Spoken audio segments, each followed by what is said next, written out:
Hey, what's that in your hands? Something for your JL Wrangler. Something cool.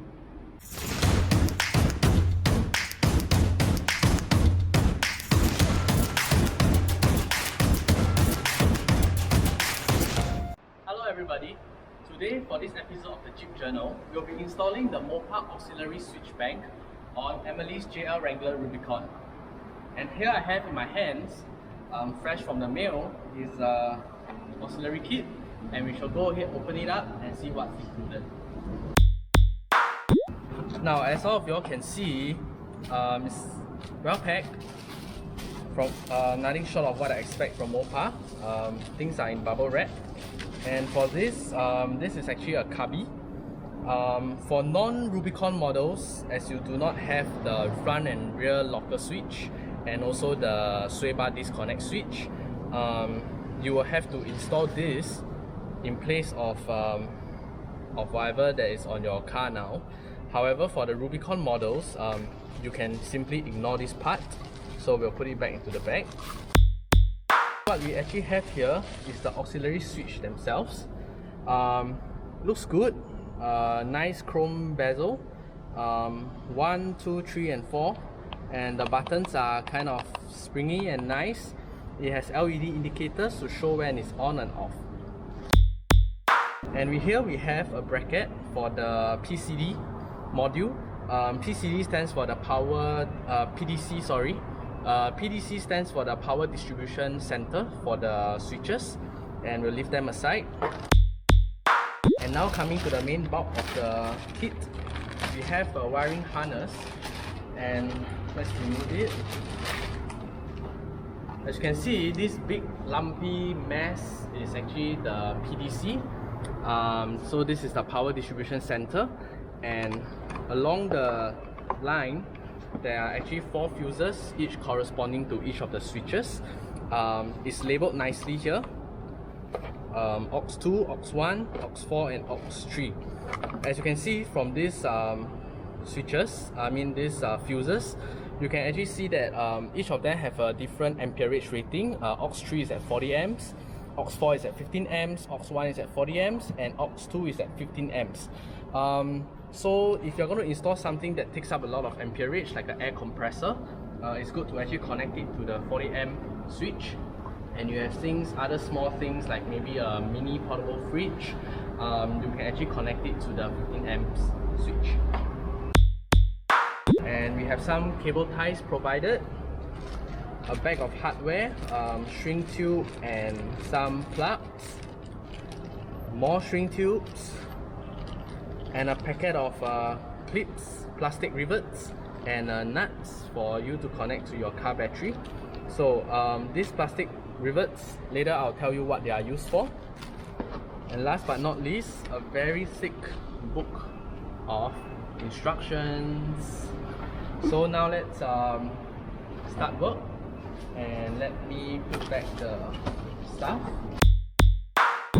Okay, so now for the first step, what we're going to do is that we are going to open up the bonnet cover, and instead of propping it up on the bonnet hinge support, I'm going to flip the whole bonnet all the way back and lean against the front windscreen so that I have more space to explain and show you what's to be done on the engine bay. Make sure that when you actually lean the bonnet against the windscreen, do not let it slam down.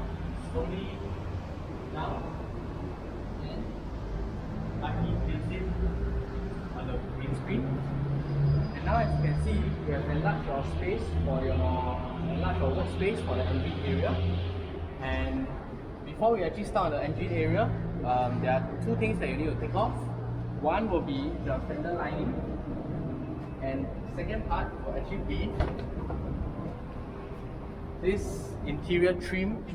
This whole piece of interior trim that you see here, we'll take them off. And to make things easier, I would recommend you take out the whole inner lining, the whole inner fender lining. But what's given in the instructions, they just require us to remove these 3 rivets and these 2 clips over here. As you can see, my fingers pointing at it, these 2 clips over here and these 3 rivets, and you can actually pull the fender lining back and out, revealing the gasket towards the interior cabin. Now, using a clip remover tool, we'll go ahead and nudge the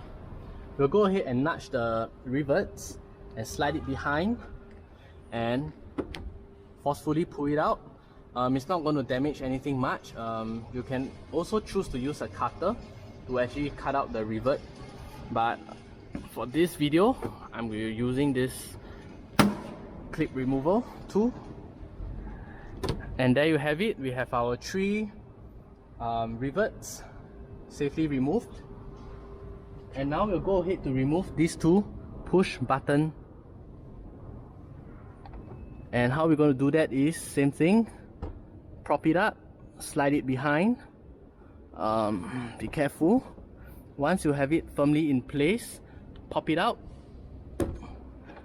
and you can see that it's not easy, so you got to, okay, it's okay, we have replacement clips for this, so it's always good to have a full bag of replacement clips in case any of these clips break if you're going to work on your own JL Wrangler. And now the next push pin, and it broke too, so it's okay. So as you can see now, the fender lining has already come loose. So what we're going to do is we're going to push the fender lining, roll it back and rest it along the tire. And now here you can see that there's actually some electronics in this area, and the gasket, the rubber gasket, is somewhere up here, which later I will take a picture and show you a clearer picture of it. It's a kind of duct in here. So this is where we'll be going to pull our wire through into the interior cabin. For the next step, we are going to be removing the interior trim panel for this JL Wrangler. What you're going to need is again a clip pry tool and also a 10mm socket wrench. So for the first step, what we're going to do is we're going to remove this cover. What you're going to do is just yank it out vertically like that, and it's out. And then you'll be able to see a switch over here. So what you're going to do is you have to remove the door cables from the switch by pushing down on the red tab. There is a red tab here. Push it, release the lock, then press down on the black clip and flip the white locker in place and flip it all the way up. And once it's up, as you can see, we are able to remove the plug. And we'll go ahead to create more room for ourselves by removing this nylon strap. Give me a moment. Okay, and we can tuck it into this compartment on the door, away and out of obstruction. So what we're going to do next, using the trim removal, trim clip removal tool, we are going to go behind this plug and actually pull out this plug over here. As you can see, this plug is held in place by just a normal clip, so you got to yank it out to actually reveal this 10mm nut. So what you're going to do now is you're going to remove this 10mm nut with a ratchet. Now that all these are off, we can go ahead to remove this piece of trim.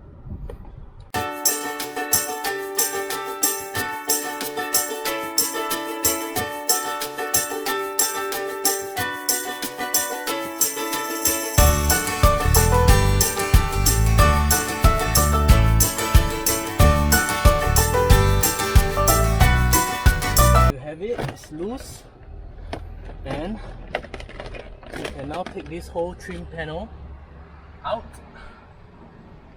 and we'll keep it in the boot of the car. After removing the this interior trim panel, we are going to go ahead to remove the glove box from the passenger side. How to remove the glove box is easy. Open up the glove box, there's a latch here. What you're going to do is push it down. You can hear a click, and you are able to flip it out. As you can see, it's already out. Then there is a latch here inside over here that you can actually flip it up and pull the whole glove box out. Now we'll head back to the engine bay and we'll be installing this metal bracket for our PDC. According to the instructions from Mopar, this PDC bracket is meant to be installed over here and the wire put all the way to the other side. This is because for left-hand drive models, the battery and the fuse box is on the other side. But since this is a right-hand drive model, we will proceed to install this bracket on the opposite side. Now, the opposite side, after looking around, I think I'll install the bracket here. But some modifications need to be made to install the PDC because the PDCs, I'm planning to mount it between this coolant and the engine cover over here, and we'll see if it fits. If not, we'll have to find a new position. However, this might be another ideal spot, but it's a bit further out, and I'm afraid that the cable wiring harness provided by Mopar might not be long enough to actually reach the battery. So let's go ahead, grab my 10mm socket. So we'll now proceed to remove this nut. Okay.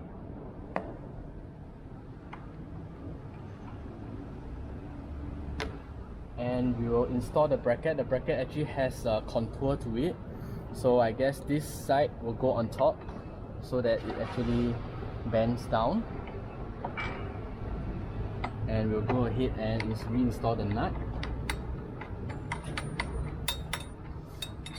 Because I'm using this as a gauge, I will not be tightening this nut. I'm just tightening it hand tight. Let me go and get the wiring harness and the PDC and see if the PDC can fit in this space.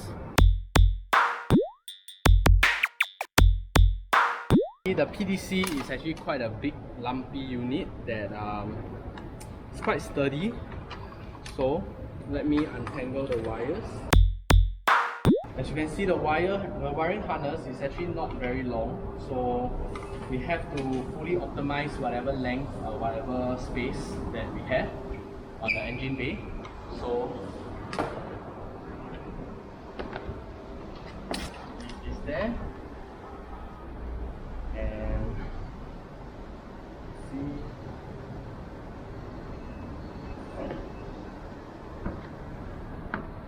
As you can see, if we install the bracket here, this piece over here is supposed to clip into either of these edges. However, as you can see with this mounting position, we are not able to fit it to either of the mounting position. So maybe it will be a better idea to place it here. We'll try it in this position first, then we have to route the cable all the way to the other side, to the battery.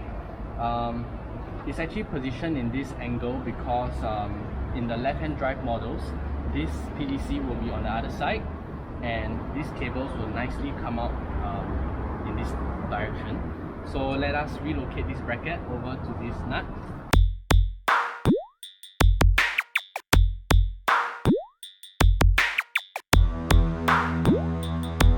Okay, and we'll go ahead and put the bracket here.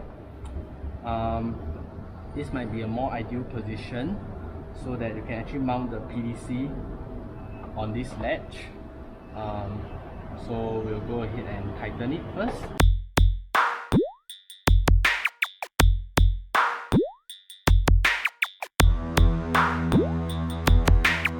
So now we'll go ahead and clip on the PDC. We'll route the wires first so that it's easier to install it. Let me see how am I going to do it. So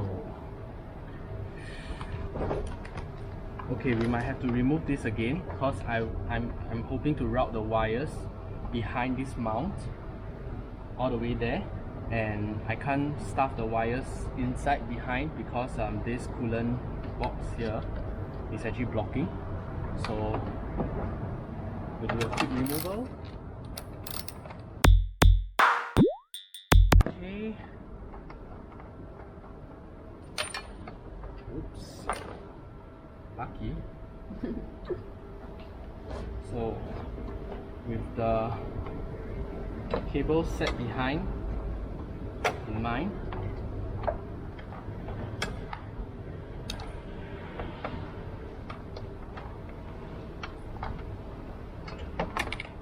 okay, let's proceed to tighten this nut.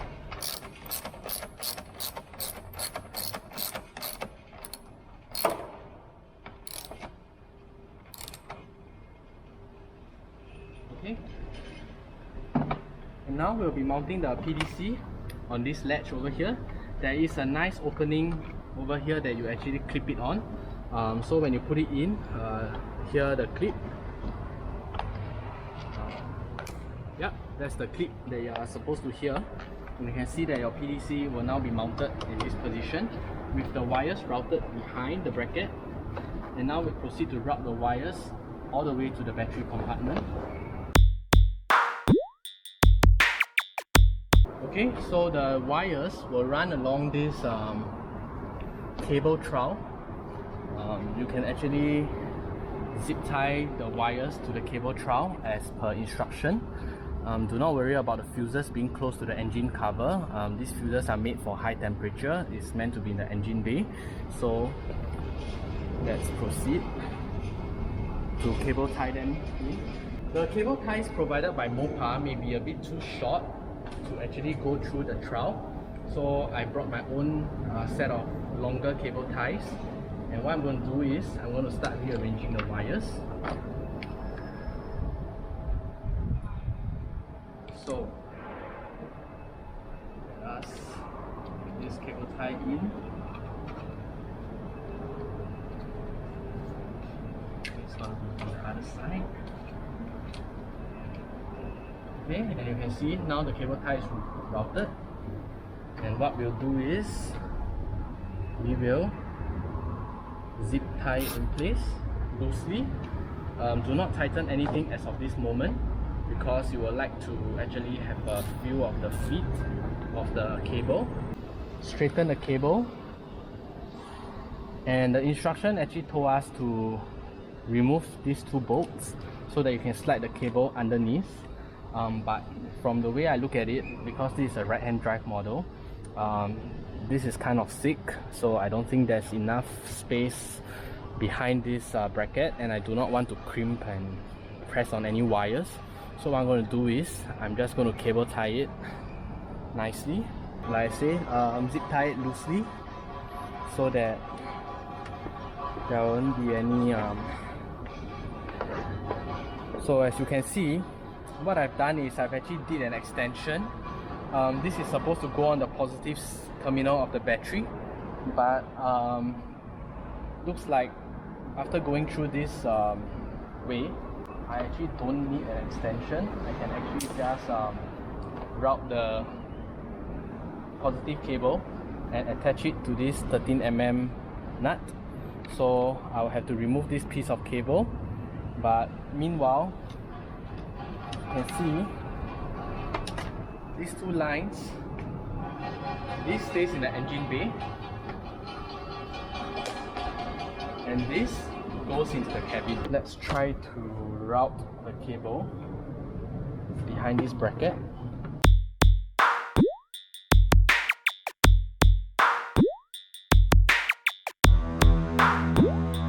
And now you can see this cable is nicely routed behind this coolant. And for this, we'll route it below too.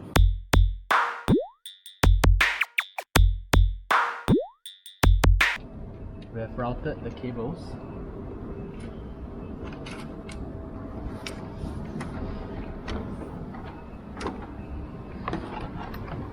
through the bottom and out. And to actually bring these cables, these two cables, to be up and against this cable trowel, looks like I have to loosen these two nuts so that I can push this thing a bit forward and up so that I can slide the cables behind. So using a 10mm socket wrench, we'll go ahead and loosen the nuts. Over here, let's switch the direction.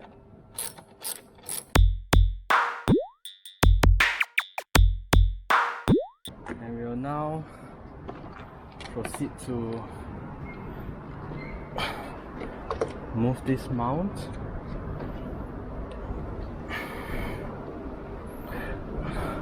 Looks like taking out of these bolts is inevitable as per the instructions. I was trying to find a better way, but looks like nah, we still have to lift this up. Is that really tight? Yeah, it's tight, so it requires a little bit of strength. Let me wiggle it out and see if I can actually pull it out.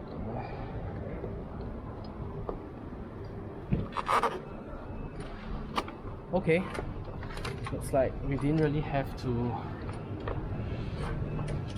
I think it's loose enough for the cables to go behind. Okay, there you go. Cables are tucked nicely behind. And now we'll proceed to reinstall the nuts. So there's really no need to take out the nuts, just loosen it, wiggle it, and put the cable behind. And we will tighten the nut now.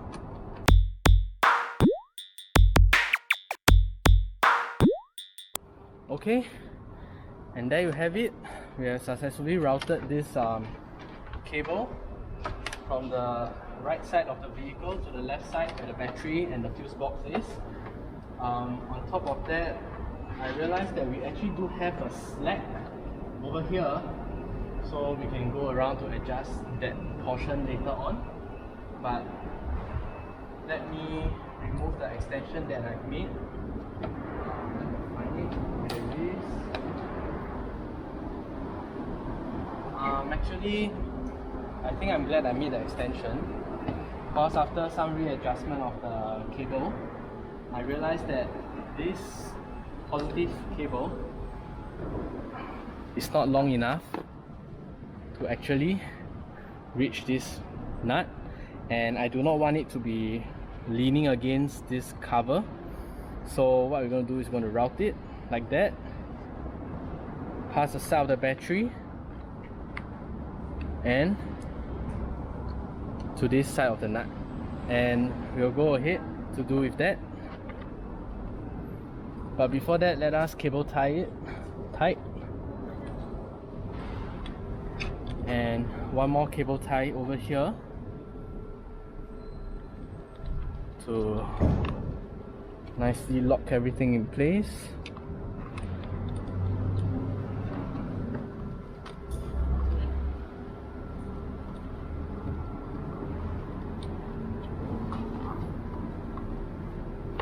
There you have it.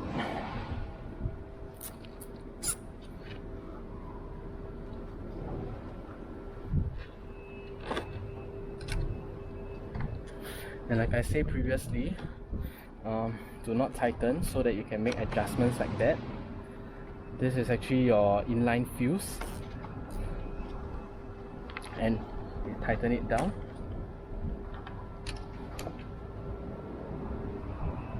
Now let's move on to the other side, and readjust the cables. I'm a little OCD for neat cables, so I'm a little particular about how my cables run. So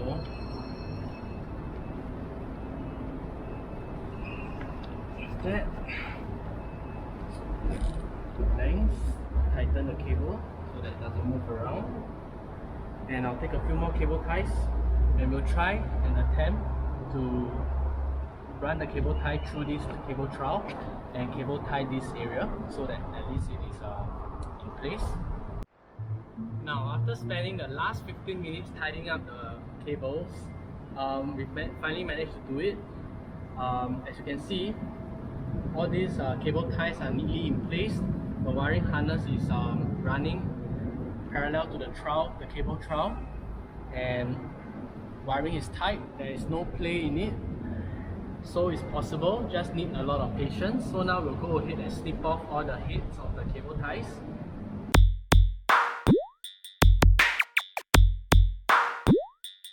So now, as you can see, it's very nicely done.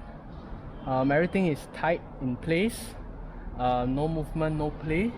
And now we'll go ahead to do up the next part of this install. Now, as all of y'all know, when installing something electrical on the JL Wrangler Rubicon, it is always wise to actually remove the battery terminals from the battery before you start on anything. As you can see, there is a lot of naked cables over here, and if you don't disconnect it, and when you start connecting the power cable, you start connecting the ground cable, it's going to short circuit, and it will definitely blow the fuses. So right now, what I'm going to do is I'm going to take a 10mm socket wrench, remove the battery terminal from the negative part, and on top of that, remove the two ground isolation wires, this one over here and here, this using a 10mm socket wrench, this using a 13mm socket wrench, and we'll go about doing that now.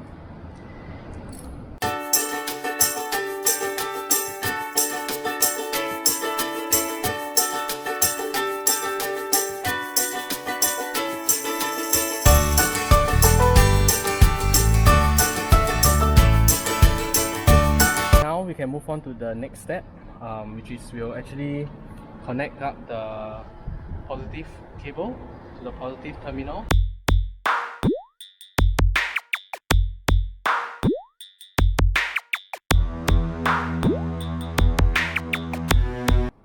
Okay, it's tightened. One more thing to note is there is actually a 5 amp fuse over here that I'll proceed to remove. Like I say, I want to keep all connections open.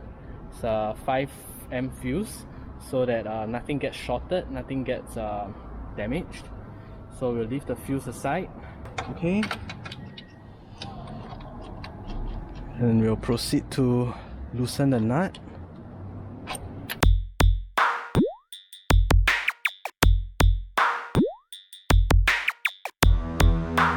Now that the nut is loosened, we'll proceed to use our hands, our fingers, to further loosen it and take it out.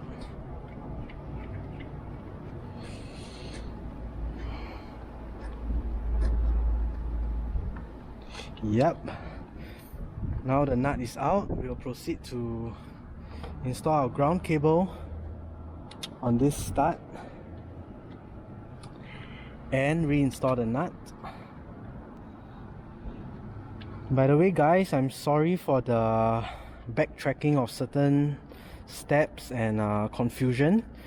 You must know that I'm doing this first time. There's no rehearsed script, there's no retakes, so I will tend to make a little bit of mistakes and hiccups along the way. So I hope you guys can bear with that.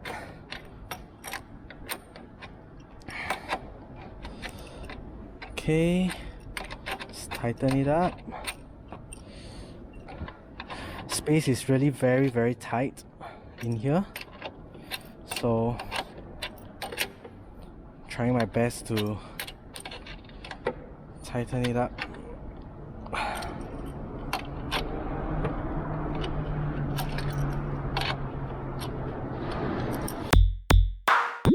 This bunch of wires that you see over here is labeled aux 1, 2, 3 and 4. These are actually for you to connect your accessories, that you route the wires to the engine bay. So usually you just tuck them next to the battery. So we'll do just that. Just tuck them nicely in here. Okay, so that when you need them, you'll be able to pull them out. Okay, we'll tuck them in here safely. And now we are left with this long piece of wire, which we are actually going to go through the gasket into the cabin. And now let's find the gasket and actually route this bunch of cables in. But before that, I would suggest using a steel cable as a guide. It's just an old steel cable. What we're going to do with this is that we're going to use this steel cable. We're going to poke a hole through the gasket. The gasket is actually double walled. That means after poking it through the first layer, there is actually another barrier that you're going to poke through. So what I've done is I've actually used a grinder to sharpen the tip of the cable so that it's easy for penetration. So now,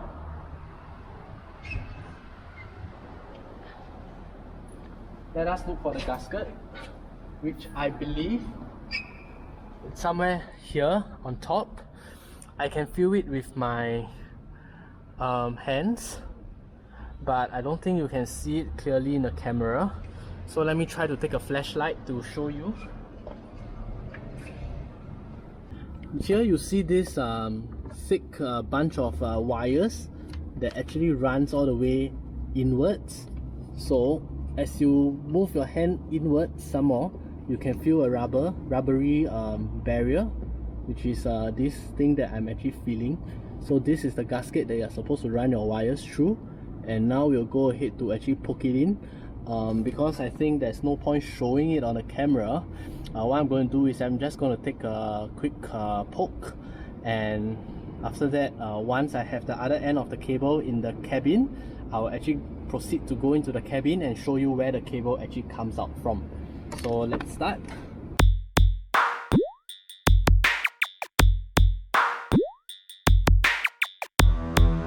Let's head into the passenger seat cabin to have a look and see if the wire actually went through. I think for this purpose, it's better that I hold the camera from a first person point of view. I will show you where it is. Give me a while. And now, as you can see, it's just over here. Okay, as you can see, this is the rubber gasket that we have pierced through this thing over here. So the cable, the wire has poked through the double wall gasket, and now we'll proceed to slowly pull in a bit more length of the cable so that we actually have a good grip when we are pulling the cable through. Got it? Can I see anything? No. Everything is by feel and touch now. Okay. So, but very soon you'll be able to see Yay! the head of the wire. So keep about this length of the wire in the car, because later we're going to take a plier, we're going to roll it up on the plier and pull through with our strength to pull the whole wiring harness into the cabin. Okay guys, now what I've done is I have taped up all the ends. You can bundle them together. I don't think you hear any weird sounds. So what I'm going to do now is I'm going to run this whole wiring harness through and down, into the way down. To actually make this go through even smoother, what I'm going to do is I'm going to tape this whole bunch of cables together.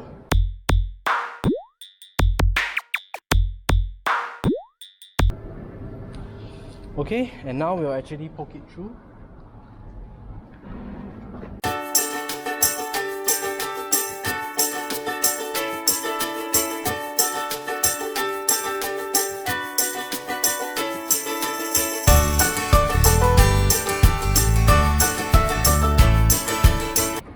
Okay, so after much work, as you can see, we have routed the cables down to the fender well liner part, and here comes the difficult part of pulling the cable through.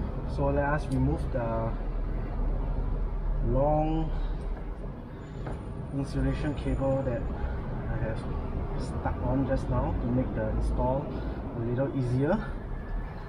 And double check the top. Make sure everything is there's no kink in any part of the cable. There is no obstruction. Okay, everything is good. And now we'll attach the cables to this wire that we have just put through, and we are going to pull.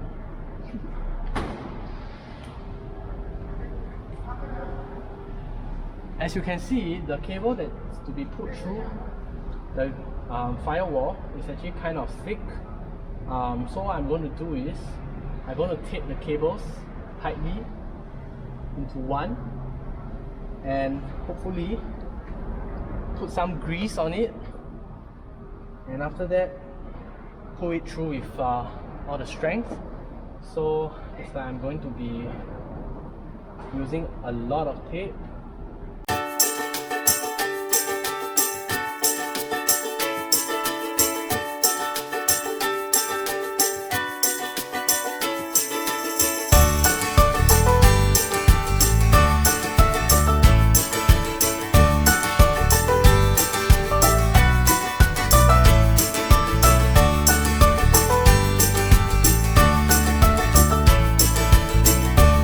So to make it more durable, I suggest pulling the cable out a little bit more, just a little bit more.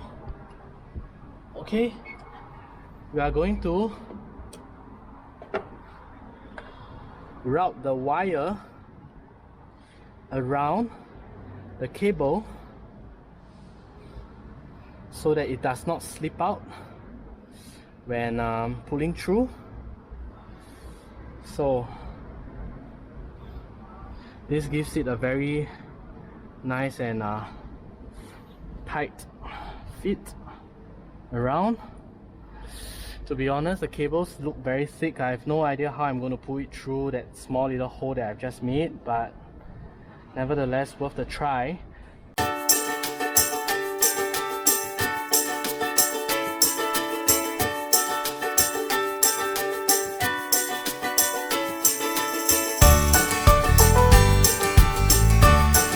You can see that now this wire is connected to this steel cable here, and what I'm going to do now, I'm going to put on some gloves and I'm going to spray some oil, WD-40 on my glove, and I'm going to lubricate this whole length of wire. Give me a while. Okay, putting on a pair of gloves. I have this something similar to WD-40 by Mr. Mechanic. It's an oil. So spray on our glove, and what we're going to do is we're going to smear it on the cable.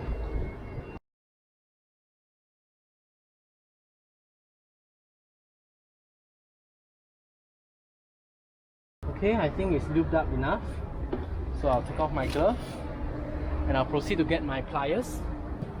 So now what I'm going to do, I'm going to use a pair of pliers, clip on the edge. I think I'm just going to cover the sharp part so that you don't injure yourself. Roll it on the head of the plier to get some leverage for pulling, and I'm rolling and rolling.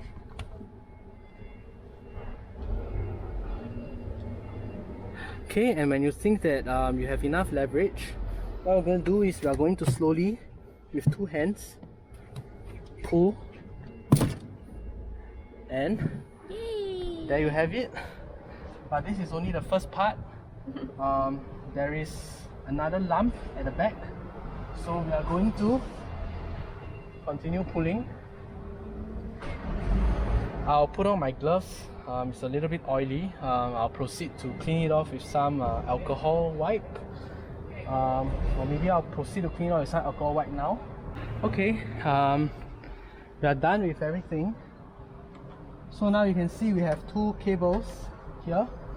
This will actually go to the back of your dash, to your switches, and this cable a little bit oily. Let me clean it up nicely. You will actually tuck this bunch of cables to the side, and now for these two cables we'll move on to the next segment to talk about it.